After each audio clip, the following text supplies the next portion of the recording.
Hello, traders. FX Pip Collector here. Today is Tuesday, June 9th, and this is my PM recap for gold. If you haven't done so already, definitely do check out my free Discord group, which is linked out here in the corner at the end of the video. And make sure to take a look at my website, fxpipcollector.com. Watch the video on my home screen to learn more.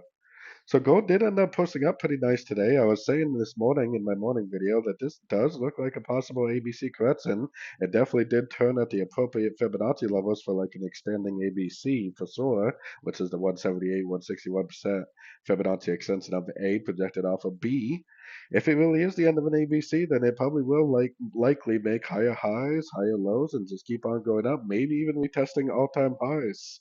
So definitely keep an eye out for longs unless you get some sort of a dramatic break of structure to the downside at a Fibonacci level. I would definitely continue to look for longs, potentially for the continuation of the higher time frame uptrend.